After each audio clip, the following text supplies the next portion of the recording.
It takes a village to raise a child. Today on Mormon Times, find help parenting your children. Insight for raising good, responsible kids. I felt that the Spirit was there helping Dayton and I to finish that race.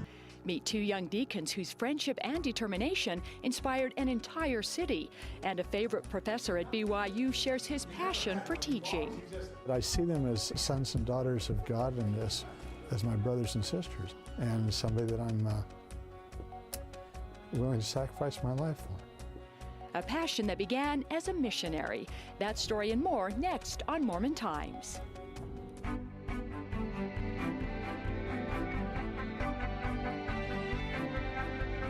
Good morning and welcome to Mormon Times. I'm Kathy Aiken. It's been said it takes a village to raise a child. For us, it might be more appropriate to say it takes a ward to raise a child. The truth is, we as parents need all the help we can get. Parenting experts Richard and Linda Iyer are here to talk about how we can better utilize help from our ward families. Good morning to you both. Good morning, Kathy. We all need help raising kids in this world today, don't we? We do, and whether it's here in Utah or anywhere, we have a daughter who was a Young Women's President in Boston, a suburb, a lower class suburb of Boston. She had 6 young women. They had no way to get to the church unless she went and picked them up and brought them back. Only members in their family.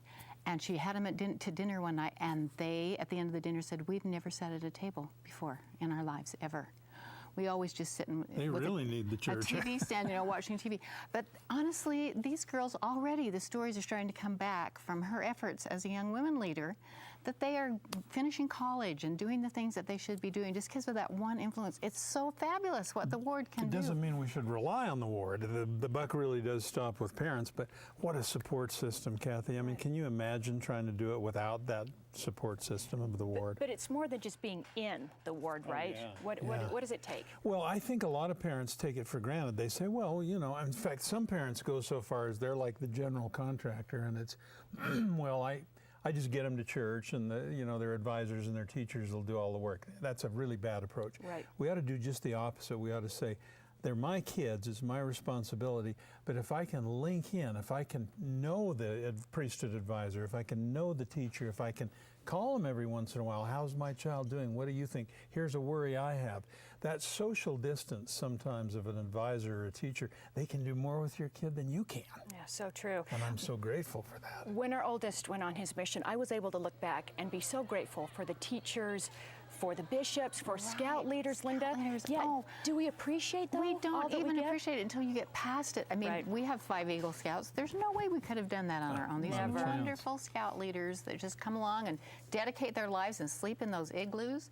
Those snow caves. Yeah, that does not sound fun. we, a lot of our speaking, as you know, is to parents who aren't in the church, and one of the most frequent questions we get is, it's sort of this thing, I'm so lonely. Where do I get help? Who backs me up? I'm the only one teaching them the values. The peers are working against me. The media is working against me. I'm all alone. And we always tell them, we say the same thing, find a church. I mean, if you want to know which church, we'll recommend ours. But find some church, because you've got to have that backup in today's world. Do you see most families using the church, what they offer, Linda? Are we using it to our fullest capability?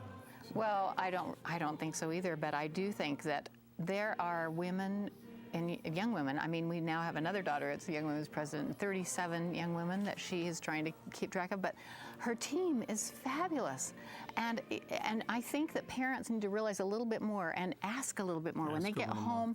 What did you learn today? What did you do today? What do you think about that? It's at the Sunday dinner table. Yeah, at the Sunday dinner table. And it's like a parent-teacher conference. I mean, we have those at school. I wish more parents would have a parent-teacher conference with the Laurel advisor or the priest advisor or the primary teacher and say, what do you notice about my child? Here's what I'm worried about. Can you bring that out in your lessons? Why shouldn't it be a team effort?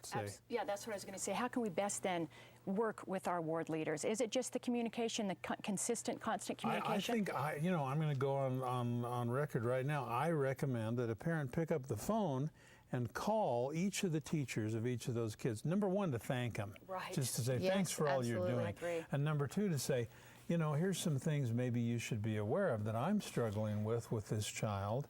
will you look for opportunities to address those? If you were a teacher, wouldn't you love that? Absolutely. You know, a teacher, you know, a parent is calling you and you now have some insight into that child. I mean, we just need to make it a team effort. I absolutely agree. And I think actually we don't do that often enough, because I have had children that have struggled in Mutual, and they just didn't feel like they fit and so on. And I thought, oh, if the teacher could just know, well, duh, call them and tell them, this is what's happening at my house. And it is just so good to have that information coming in for this teacher, because then she can present lessons differently and get kids, you know, rallied around to help. Okay, thank you so much. In their new book, 5 Spiritual Solutions to Everyday Parenting Challenges, Linda and Richard Eyre address those questions and give pointers for how to expand our team of helpers in the most important stewardship of all, and that is raising our children. Richard and Linda Well Eyre, said. thank you so much. Thank you, Love your Kathy. insight. Always Thank you. good to see you. Coming up next, a great example of the pure love of Christ.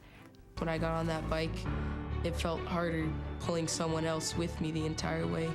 A friendship that truly goes the distance. It's a story you won't want to miss.